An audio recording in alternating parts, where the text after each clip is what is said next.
Stage, somebody, it's on the list here. We want to bring Joe LaFontaine from the Stonewall Democrats.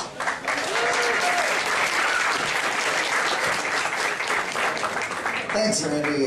Happy Pride, everyone.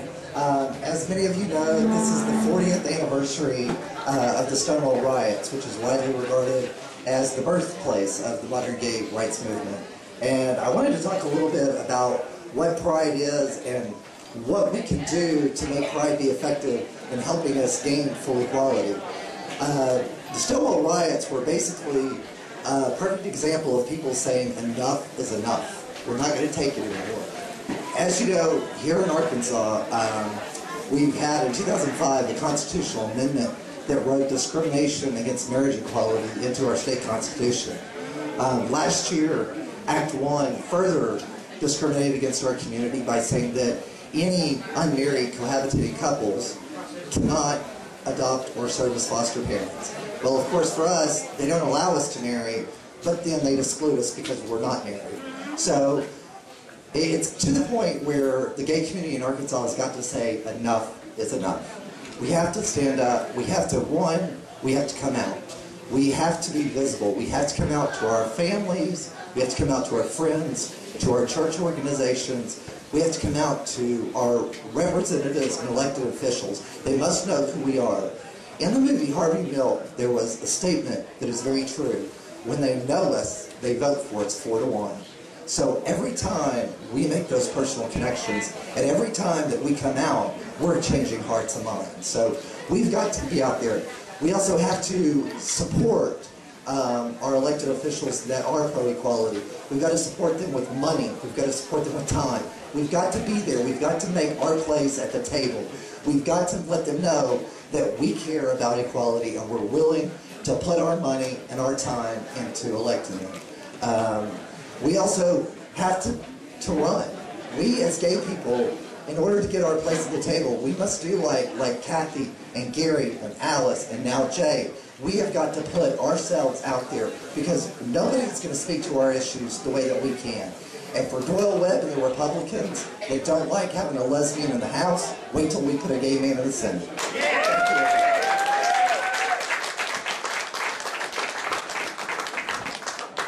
Thank you, Joe, and thank you, Randy, and happy Pride to everyone, and thank you all for being here. Before, I think she may be scooting away, but Kathy Webb, I want to recognize how important her successful candidacy and then her tremendous success in the State House of Representatives has been for making this path easier for me. And I think we have to celebrate Kathy, and I hope that she hadn't gotten away because I want to thank her for that. But I also want to thank Alice Lytle, who's not here, but also Gary Sullivan, who was unsuccessful but fought the good fight and has also made this an easier fight for me in 2010 as I run for the State Senate in District 34.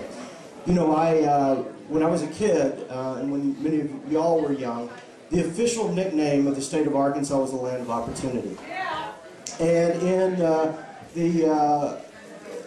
over time, it was a nickname that people snickered at, whether they lived in Arkansas or lived outside of Arkansas, because on all those things that we would expect lands of opportunity to be high on, we were 48th or 49th or 50th compared to other states, and all those things that you would expect a land of opportunity to be low on, we were first or second or third.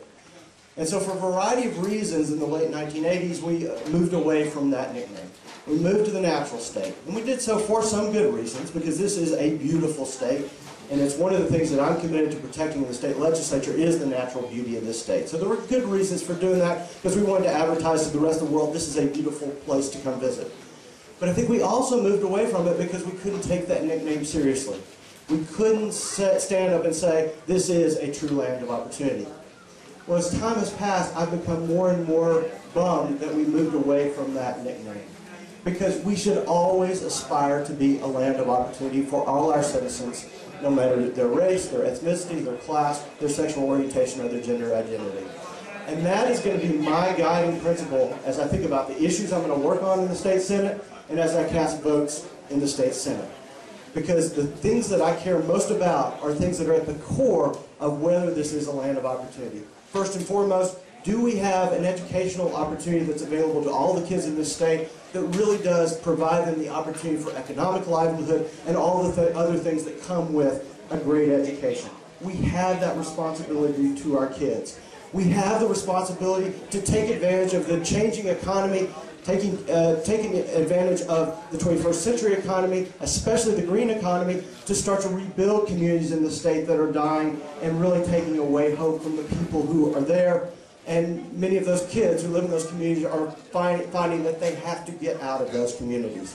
We have to make Arkansas a place where everybody says, this is a place where I can live long term, this is a place where I can build a family long term, this is a place where I want to be. And of course, at its core, a land of opportunity is one that does not discriminate in its laws against any individual, no matter their race, their ethnicity, their sexuality, or their gender identity. A land of opportunity respects all families in its public policies, no matter what its form. And a land of opportunity says everybody has a place at the table in making this a great state. And so folks, my name is Jay Barth. I am here to recruit you to help me make this a land of opportunity. And I need you, as Joe said, to contribute. I need you to sign up on my website, jbarth.org, to volunteer, to make phone calls, to go door to door, to do all the things that we need to make happen, to begin the step in May of next year, in my successful race for state senate, to begin to turn the natural state into a true land of opportunity for everyone. And so thank you all for being here, and thank you for your support.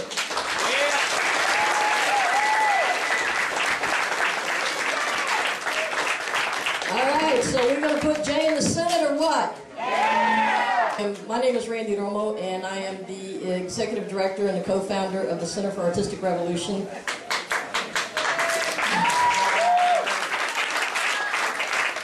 And we have been working on LGBTQ equality work since 2003. I'd also like to, Sabrina Sadako, sitting in the back here. She's our co-founder and our board chair. And she's the one that always reminds me when I forget to dot the I's and cross the T's. So if you need to know where to plug in to do the work, we have Stonewall Democrats. You know, if that's your cup of tea, sign up with them and get to work. If you want to work with CAR, come over here to this table and get the information from CAR and come and do the work. You know, we have all kinds of programs that we're working on. We have a youth and young adult program. It's primarily LGBTQ youth, 14 to 23, meets every Friday night. And I'm about to introduce our youth program coordinator that we just hired. We got a grant from the Liberty Hill Queer Youth Foundation, which has allowed us to now hire a second staff person. Get that. We have an organization in Arkansas that has 2 staff people working on queer equality. And so here's Mr. Ryan Olson, the program coordinator for the Diverse Youth for Social Change. Hello everybody, it's so good to see all of you here. Seriously, before I moved down here, I was scared to death because I thought there was only 1 or 2 of you. So it makes me feel so good that there's so many lovely people here. It's so wonderful.